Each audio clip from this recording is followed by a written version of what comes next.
The Clipper Round the World Yacht Race 2025-2026 is currently taking place, with the fleet having just finished stage 6 of the race in Subic Bay, the Philippines. We take a look at the stages so far and then hear from Ollie Irvine, who is the skipper of Gosh, which is the overall leader of the race at this point, and then also take a look at stage 6 and hear from the winner of that stage, that's Dylan Kotzer, who is the skipper of Warrant. We then take a little bit more of a look at the action on board the yachts and then hear from the Deputy Race Director, Max Rivers, about how the race is going, the logistics and also what's to come. The Clipper Round the World race is what many regard as true ocean racing, exposed to the elements on deck in traditionally shaped displacement yachts. 10 identical 70-foot yachts are taking part with 20 professionals, 2 on each yacht, while the rest of the crew are amateurs who have chosen to take part, sometimes to complete a single leg, while others are completing the full circumnavigation. It's a true test of endurance. 40,000 nautical miles enduring anything and everything Mother Nature can throw at you. Founded by Sir Robin Knox-Johnston, the first solo non-stop circumnavigator, the Clipper race began in 1996.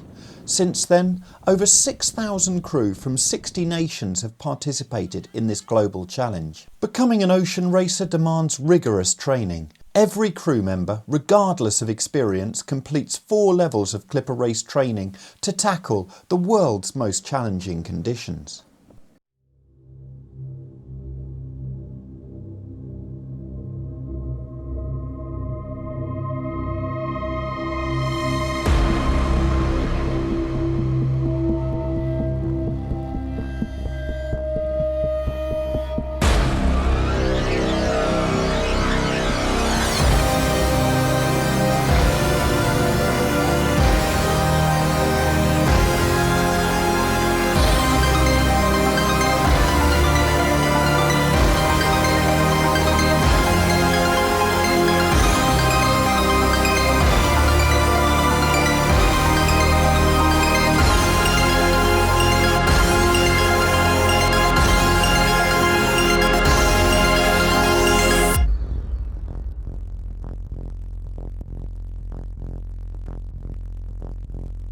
Stage 1 saw the fleet leave Portsmouth, UK on 31st of August.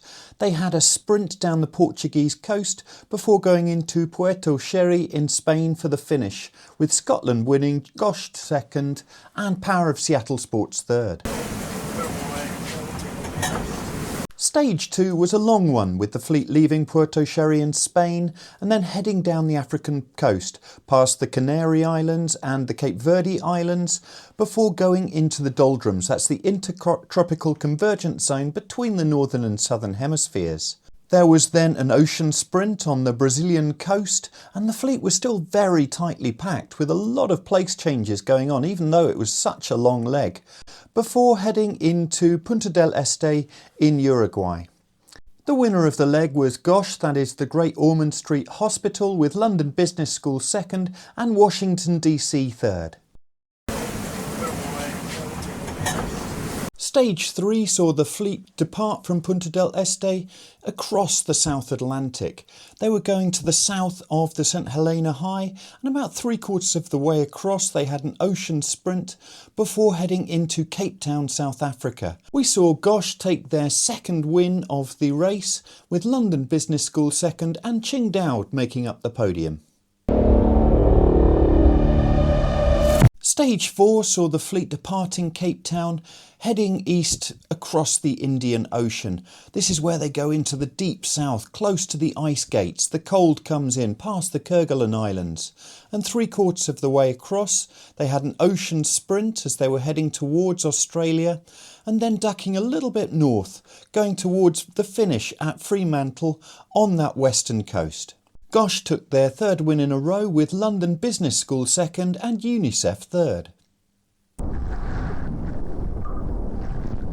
Stage 5 saw the fleet depart from Fremantle heading south, first rounding Cape Lewin, the southwestern tip of Australia, and then back into the deep south to do a half circumnavigation of Australia. They went around Tasmania and then had an ocean sprint, which was almost the opposite of the Sydney-Hobart yacht race, and then along past Brisbane, the Gold Coast, and then into Airlie Beach. Gosh took the win again with UNICEF second and Yacht Club Punta del Este third. I've now got on the line Ollie Irvine, who is the skipper of Gosh, that stands for Great Ormond Street Hospital, and who is the overall leader of the race at the moment. So Ollie, welcome. Thank you. And your global experience all around the world's oceans that you've sailed must be standing you in really good stead and helping to your overall position at the moment. Although quite a lot of one of the great things about this race is that we sail in some places that you wouldn't probably normally go to in like a cruising or teaching background. Definitely different locations, different boats, different teams previously. Just all gives you that flexibility and like a range of experience for really helps your problem solving. And you've been sailing for a very long time, including all around the world, but you've been involved for Clipper for a while. What was the appeal of then becoming a race skipper? It's something that I've always wanted to do ever since I was a kid. I remember like sitting on the sofa at home watching YouTube videos of Clipper boats from when I was like 12 years old. So it's always been on my mind as something I want to do and something that I thought I could do and I would have the sort of capability to do. So part of it is like now actually do it to prove to myself that I can and actually to be able to say that race around the world is like a massive thing for me personally. It's not just like the sailing around the world. It's one of the hardest jobs. It's one of the hardest ways to do it. With the sailing is a very, very small part of it. Sir Robin says that sailing is the easy bit, and it's so true. So it's not just about the sailing; it's about the other skills and what you learn about yourself, and how you change the person, how that sets you up for the future.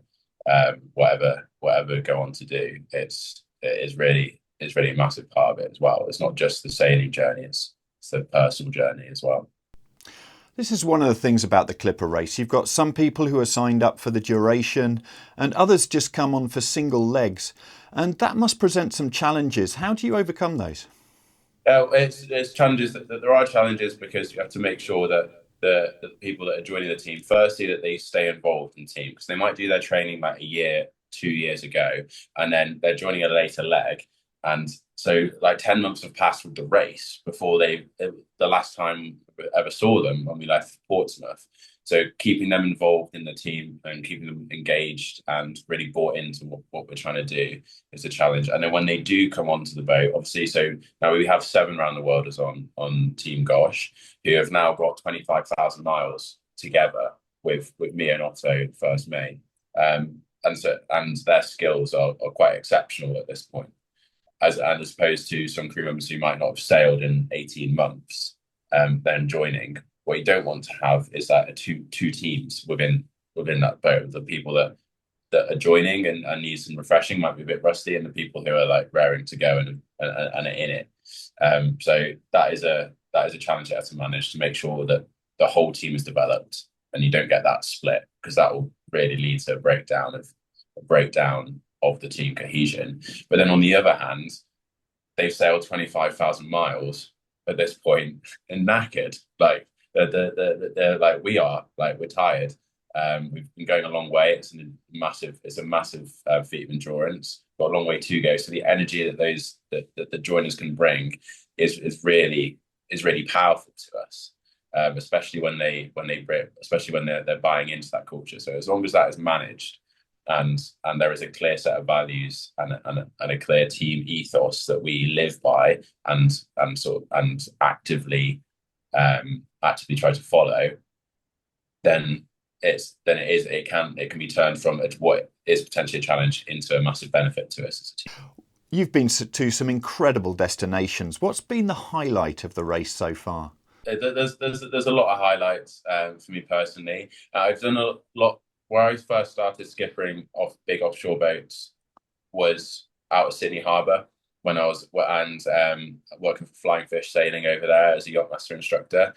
And actually, my first mate, I trained him on a zero to hero program. So everything from his REA competent crew up to putting him forward for his yachtmaster exam, and then sort of helped him after that and got him into Clipper, and now we're racing together as skipper and first mate. So racing up the coast of Australia, where I first like sort of was trusted to take a boat out with a big crew myself, and where I took and Otto was on that crew in question, and then racing up that coast past Sydney, through like the places we'd sailed in before, and when we first got up the east coast of Australia, we were in fifth place, and we up that coast we overtook the boats ahead of us and ended up winning, and that was really quite special. That will stay with me for a long time. Now, it's not all these golden moments. What's been the hardest point of the race? To be honest, the race that we just completed for me personally was the toughest so far. It wasn't the massive waves, the big wind, or the cold. We just had very difficult weather systems crossing the ITCZ and crossing the equator and through the tropics. Just complete unpredictability in what versus what was forecast to what actually happened. A bit of a lottery, really, and that paired with the heat and the because of that necessity to do so many sail changes, and not really being able to give the crew like an end goal or like a solid plan of why we're doing stuff, and then this work rate that we had to put in, which rarely gave us a noticeable reward, like in terms of miles gained or something like that.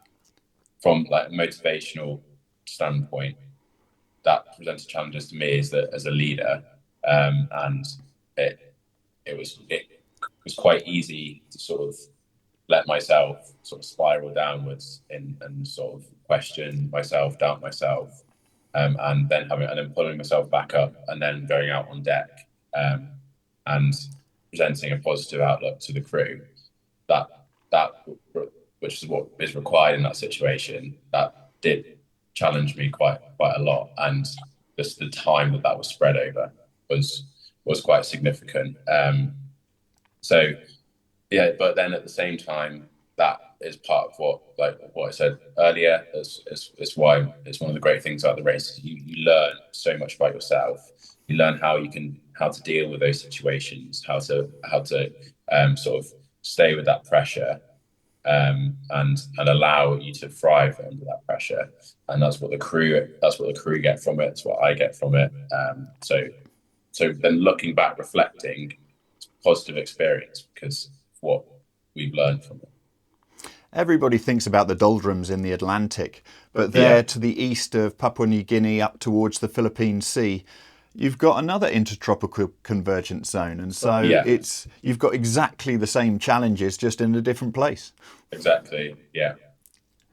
Well, Ollie, many thanks indeed for your time. All the best for the next leg, and it's just great following you in the race.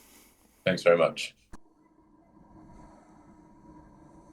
Stage 6 departed Airlie Beach in Australia and headed just to the east of Papua New Guinea and to the west of the Solomon Islands, into the doldrums there, and then a complex weather picture as they entered the Philippine Sea. The teams went just to the northeast of the Rum Line, trying to get the best of the wind in these conditions.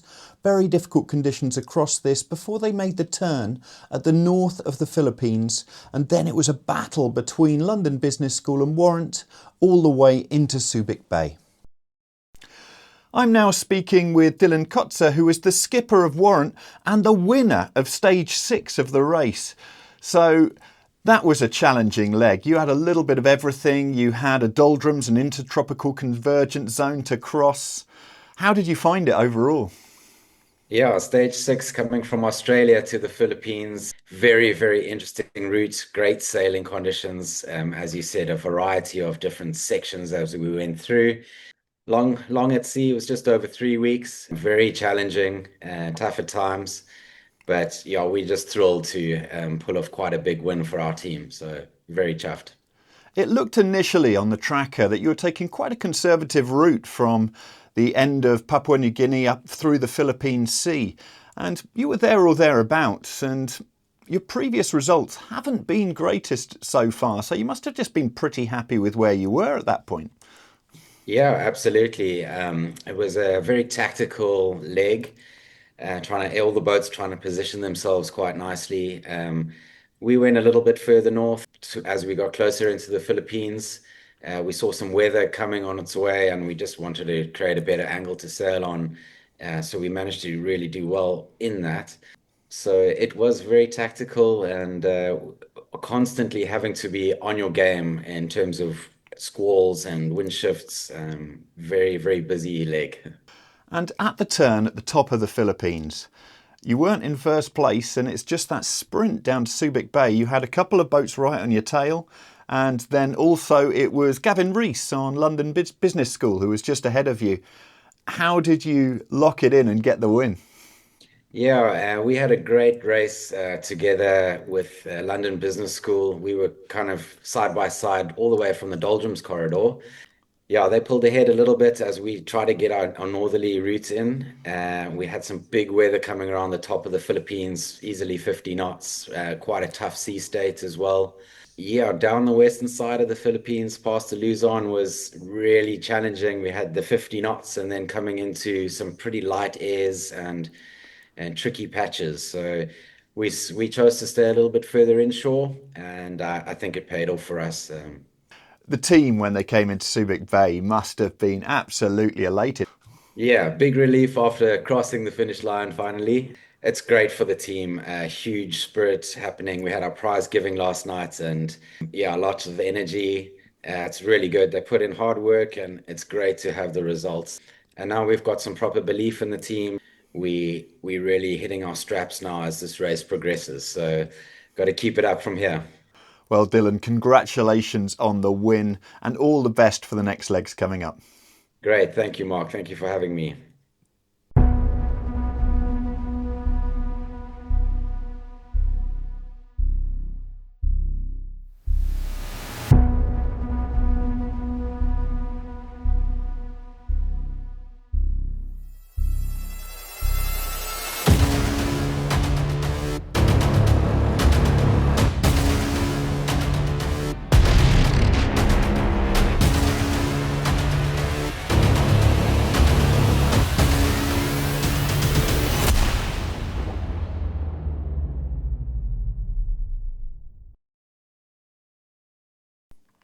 I've now got Max Rivers here, who is the Deputy Race Director of the Clipper race. So, Max, good to see you. Thank you very much for having me. Very, very excited to be here. What are your feelings on the race so far? So far, very happy, very excited. I think it's been nice and competitive.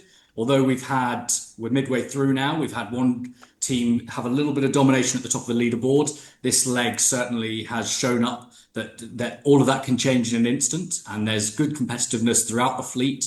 I think now we're starting to see those battles emerge in the mid pack, and certainly at the back of the fleet. You know, 3 or 4 points, sorry, defining in each of the individual places. So really looking forward to what's to come. They've all been sailing superbly. I can't wait to see where we go from here. It's great to see that tight leaderboard. And for you, though, as the organisers, you're in Subic Bay at the moment in the Philippines.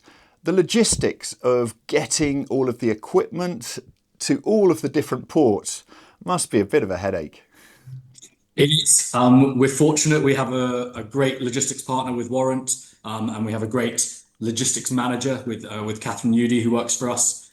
We all fly 3 or 4 days before the first boat is even possibly due to arrive. We're here on site having meetings, organizing logistics, getting ribs ready, all the things you don't think about with the berthing and the fueling and the gas and the victualling, trying to find the appropriate supermarkets. Then we're here the whole way during the stopover with the fleet, helping them out with any of those headaches they might need.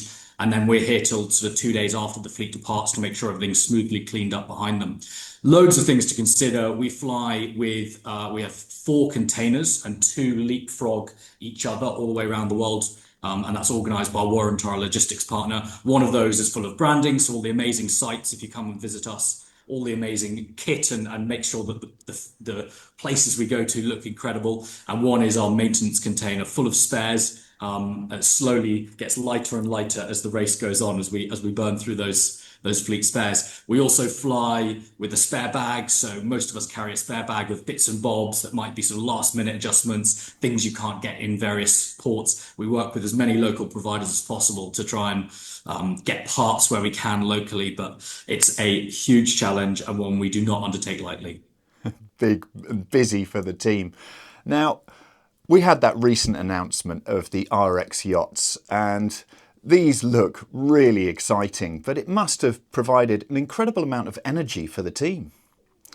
Yeah, absolutely. I think looking at this race and moving forwards, we're really excited about what's to come. Really excited about what this means. There's rumours we might get a first glimpse. We're going to Qingdao next. That's our next stopover. And as we know, the factory is near to Qingdao. So there's rumours of maybe being able to touch one for the first time in a couple of weeks' time. And that's really brought some energy. Talk about looking at some first sea trials in a couple of months, maybe. I don't know yet. Nothing's confirmed.